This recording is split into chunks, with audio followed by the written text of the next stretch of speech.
អេអើយ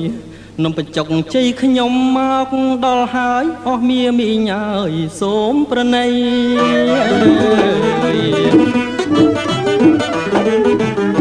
នំបញ្ចុកជ័យខ្ញុំមកដល់ហើយអស់មាមីងអើយសូមប្រណីអញ្ជើញពិសាតន់ថ្មីថ្មីមួយចានពីរ3ដោយមេត្តា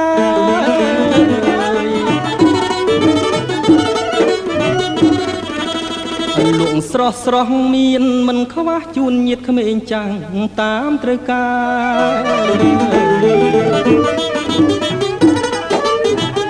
រលងស្រស់ស្រស់មានមិនខ្វះជូនញាតិក្មេងចាស់តាមត្រូវការកញ្ឆែតបងត្រួយកំពីងពួយផ្កាសុំញាតិពិសាកុំបងអង្គត្រយងជែកក្តាប់